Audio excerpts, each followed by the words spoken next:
You ask Tiger to solve. This deals with linear equations with one unknown. The final result is y=6. Let's solve it step by step. Simplify the expression. Expand the parentheses.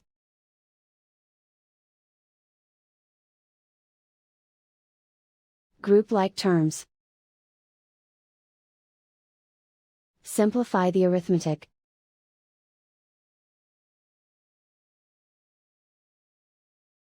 Group all constants on the right side of the equation.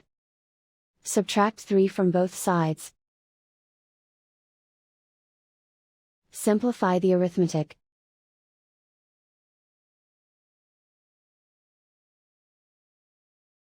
Convert the y into a positive number. Multiply both sides by -1. Remove the ones. Simplify the arithmetic.